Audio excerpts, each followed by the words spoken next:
বাবার বাড়িতে এসেছি তো তাই ঘুম থেকে ওঠার কোনো তাড়াহুড়ো নেই।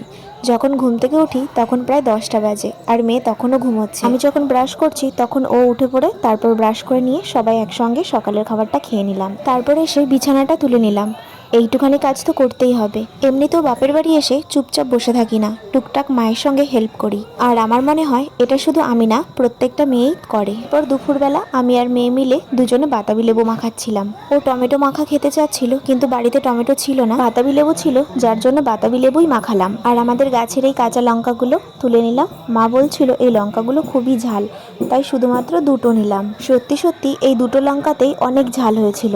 বাতাবি লেবুটা মাখাচ্ছিলাম, লেবু পাতা চটকে নিয়ে তার সাথে লঙ্কা আর লবণ দিয়ে আলগা হাতে বাতাবি লেবুটা মেখে নিয়েছিলাম। বেশি চটকালে আবার বাতাবি লেবুটা খেতে তেতো লাগবে। মেয়ে অবশ্য খেতে খুব একটা পছন্দ করেনি, ও অল্প একটুখানি খেয়ে আর খায়নি। পুরো লেবুটাই আমি আর মা দুজনে মিলে খেয়েছিলাম। আমার তো বেশ ভালোই লেগেছিল।